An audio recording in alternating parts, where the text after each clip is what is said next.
नमस्कार दोस्तों। हम पढ़ रहे थे कारक और हमने कारक के बारे में पढ़ा। अब हम कारकों के स्वरूप के बारे में पढ़ेंगे। यानी जो कारक थे वो हमारे चल रहे थे, अब इनका क्या पढ़ना है, अपने को स्वरूप पढ़ना है कि कारक का प्रयोग किस प्रकार से वाक्य में होता है। तो चलो एक एक करके कारकों का हम अध्ययन करते हैं। पहला है मित्रों कर्ता कारक। क्या है? पहला है मित्रों कर्ता कारक। मित्रों कर्ता कारक की बात करें तो कर्ता का जो शाब्दिक अर्थ होता है वो होता है करने वाला, है ना। क्या होता है? करने वाला होता है। शाब्दिक अर्थ क्या होता है मित्रों? करने वाला होता है। क्या करने वाले? नहीं, कोई वाक्य हो, उस वाक्य में या तो संज्ञा शब्द होगा या सर्वनाम शब्द होगा जो किसी काम को संपन्न कर रहा होगा। यानी कार्य जो है वो किसी व्यक्ति द्वारा किया जाएगा। वो व्यक्ति संज्ञा शब्द हो सकता है या संज्ञा के स्थान पर उसका सर्वनाम शब्द प्रयुक्त कर सकते हैं, वो कर्ता कारक कहलाता है। जैसे मित्रों राम ने पत्र लिखा। मित्रों राम ने पत्र लिखा, ये जो वाक्य है इसमें क्रिया क्या है? लिखा है, ये क्रिया है दोस्तों। और काम को करने वाला कौन है? ये करता है दोस्तों, राम। राम ने पत्र लिखा, इस वाक्य में लिखा क्या दोस्तों? क्रिया है। इस कार्य को करने वाला, इस कार्य का संपादन कौन कर रहा है? राम कर रहे हैं। तो राम क्या है? कर्ता कारक है। यानी कर्ता कारक के आगे चिन्ह क्या है? कर्ता ने। ये इसको हम परसर्ग भी कहते हैं, कारक चिन्ह भी कहते हैं और विभक्ति भी कहते हैं। तो इस वाक्य में लिखा क्रिया है और राम क्या है? कारक है। कई बार मित्रों ये ने है, ये भी वाक्य में नहीं प्रयुक्त होता। जैसे मित्रों वाक्य है सूर्य प्रकाश देता है। मित्रों यहाँ प्रकाश देने का काम सूर्य कर रहा, लेकिन यहाँ इसकी विभक्ति चिन्ह प्रयोग में नहीं हुई है, तो यहाँ इसकी शून्य विभक्ति मानेंगे। लेकिन यहाँ कर्ता है वो सूर्य ही होगा, है ना। इस प्रकार मित्रों कर्ता कारक के मूल कारक चिन्ह जो होता है वो ने होता है, या चिन्ह के बिना भी वो कर्ता कारक वाक्य में प्रयुक्त हो सकते हैं। और इसके अलावा कभी कभी मित्रों हमने बात की थी को, से, द्वारा, के द्वारा। यानी को का प्रयोग कई बार हो जाता है कर्ता के साथ, है ना। और से का प्रयोग भी हो जाता है। के द्वारा का भी प्रयोग मित्रों कई बार कर्ता के साथ में हो जाता है। कहाँ का होता है मित्रों? इसको भी उदाहरणों के माध्यम से समझते हैं। जैसे मोहन को कल जयपुर जाना है।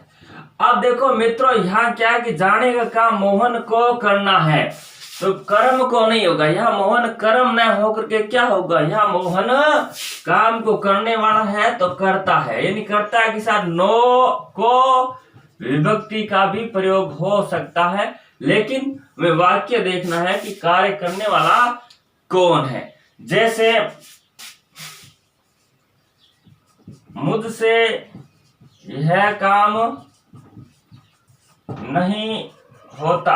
दोस्तों यहाँ देखो मुझ जो है वो काम को करने वाला, यहाँ से है ये जुड़ा हुआ है, जबकि से, है ना, से का प्रयोग कर्ता कारक में बहुत कम किया जाता है। लेकिन कई बार क्या होता है कि काम को करने वाले व्यक्ति के साथ में से पर से जोड़ देते हैं तो वो कर्ता कारक ही रहता है।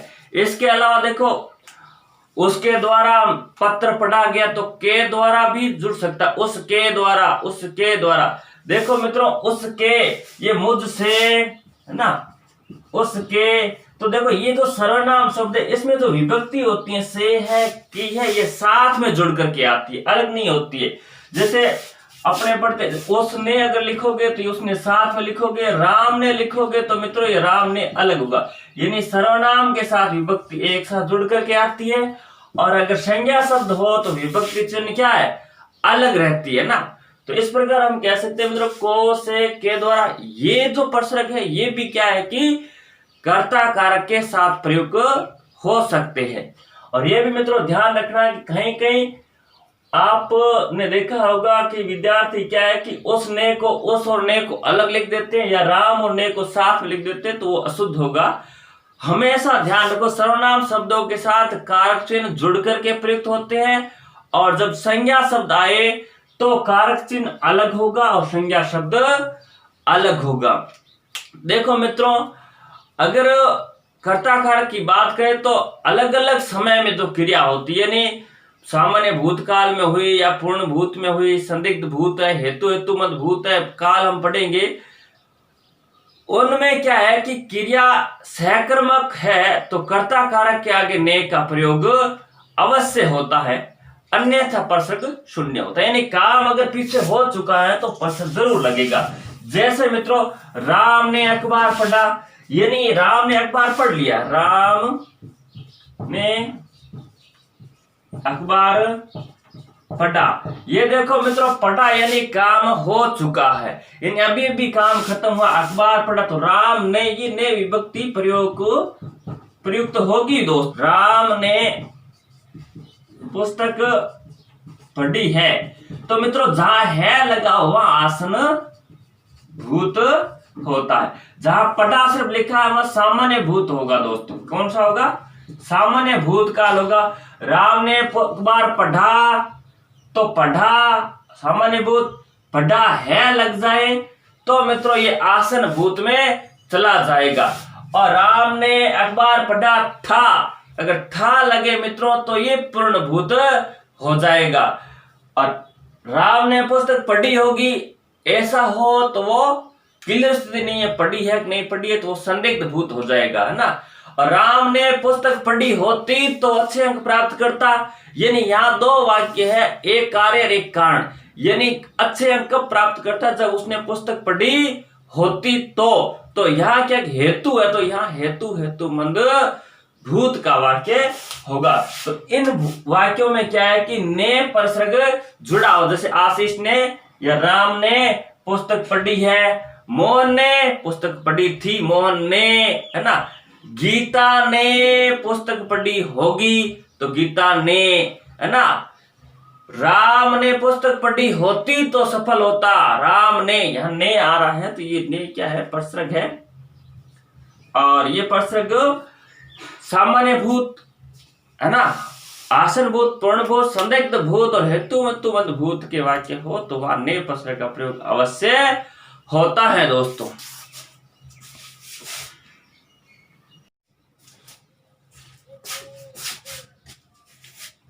दोस्तों दूसरा जो कारक है वो कर्म कारक है। मित्रों वाक्य में क्रिया का फल संज्ञा या सर्वनाम शब्द पड़ता है वह कर्म कारक होता है, या मित्रों फल पड़ेगा संज्ञा या सर्वनाम पर, वह कर्म कारक होता है। जैसे मित्रों, राम ने रावण को मारा, यहाँ देखो, यहाँ रावण क्या है? कर्म है, राम क्या है यहाँ दोस्तों?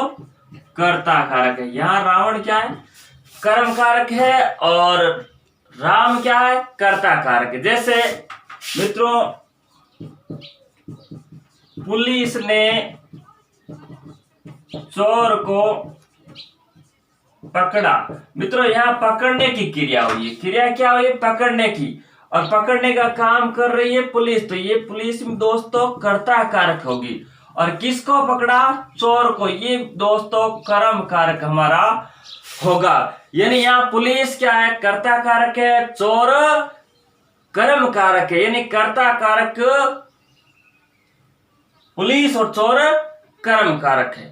तो मित्रों यहाँ देखो ने विभक्ति है कर्ता के साथ, तो हम क्या सिद्ध करता है? यहाँ चोर के साथ में क्या को विभक्ति का प्रयोग होता है। मित्रों जिस प्रकार हमने बात की थी कर्ता कारक में, जैसे सूर्य प्रकाश देता है, वहां कोई विभक्ति का प्रयोग नहीं हुआ था, तो उसी प्रकार मित्रों कर्म कारक में भी कई बार विभक्ति का प्रयोग नहीं होता है, विभक्ति रहित वाक्य भी होता है। जैसे बालक पुस्तक पढ़ता है दोस्तों, बालक पुस्तक पढ़ता है। देखो मित्रों यहाँ पुस्तक को विभक्ति का लोप है ना, यहाँ बालक के साथ में देखो, जहां अगर वर्तमान काल का वाक्य होता दोस्तों वहां विभक्ति चिन्ह यहाँ नहीं लगी होती, या पुस्तक के साथ में को विभक्ति चिन्ह भी नहीं है, लेकिन यह पुस्तक है तो कर्म है, यानी यह पुस्तक विभक्ति रहित है। इस स्थिति में क्रिया पर क्या का अगर प्रश्न करोगे, बालक क्या पढ़ता है, पुस्तक पढ़ता है, तो क्या का उत्तर अगर करते हैं क्या पढ़ता है, उत्तर आया पुस्तक, तो पुस्तक दोस्तों क्या हो जाएगी, कर्म हो जाएगी। हमने सकर्मक और अकर्मक जब क्रिया के भेद पढ़े थे उसमें हमने ये बात की थी।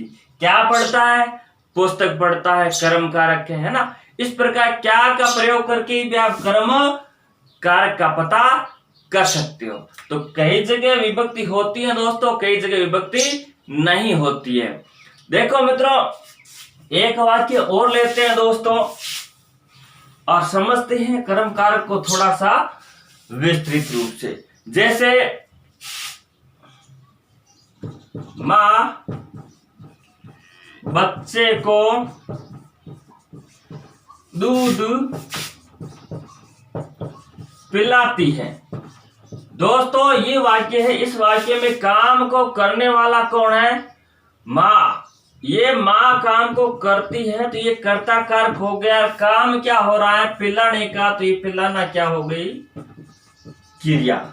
अब मित्रों क्या पिलाती है, दूध पिलाती है। मित्रों ये दूध अपना क्या है, कर्म है।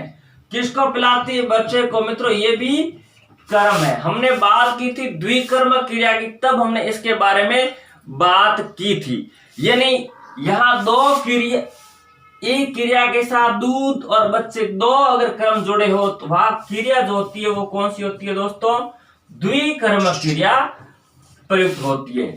और इसमें बच्चा जो कर्म है ये क्या है कि प्राणीवाचक, हमने बात की थी प्राणीवाचक होता है वो गौण कर्म होता है। कौन सा होता है, गौण कर्म होता है। जो पदार्थ होता है वो मुख्य कर्म होता है और लगभग क्या होता है, अप्राणीवाचक होता है। और क्रिया के बिल्कुल पास में होता है वो मुख्य कर्म होता है और उसके बाद जो होता है वो गौण कर्म होता है। तो यहां मित्रों क्या है कि दो कर्म आए हैं, इसलिए द्विकर्मक क्रिया होगी। तो मित्रों कर्म कारक में क्या होता है, विभक्ति आ भी सकती है, विभक्ति शून्य भी हो सकती है। इसके साथ साथ क्या है कि कुछ विभक्ति चिन्ह और होते हैं जो कर्म कारक के साथ में जुड़ते हैं। जैसे से, ये भी आ सकता है कर्म कारक के साथ में। जैसे शिक्षक ने छात्र से प्रश्न पूछा। मित्रों एक वाक्य है, शिक्षक ने छात्र से प्रश्न। अब देखो मित्रों, शिक्षक ने छात्र से प्रश्न पूछा, है ना, प्रश्न पूछा या प्रश्न आप कह सकते हो किया। अब देखो दोस्तों इस वाक्य में शिक्षक ने छात्र से, या छात्र क्या, देखो प्रश्न करना ये तो हो गई क्रिया। किसने किया, शिक्षक ने किया। शिक्षक यहाँ दोस्तों कर्ता कारक होगा। किससे किया, किसको किया, तो ये दोस्तों कर्म कारक है, लेकिन यह से विभक्ति का प्रयोग हुआ है। तो मित्रों हम कह सकते हैं कि कर्म कारक में मुख्यतः विभक्ति होती है कर्म को, कौन सी, को विभक्ति का प्रयोग होता है। लेकिन कई बार विभक्ति रहित शून्य विभक्ति भी आती है, इसके साथ साथ से विभक्ति का भी प्रयोग हो सकता है। तो ये मित्रों कर्म कारक। मित्रों अगले वीडियो में हम पढ़ेंगे कर्म कारक और संप्रदान कारक। तब तक के लिए नमस्कार।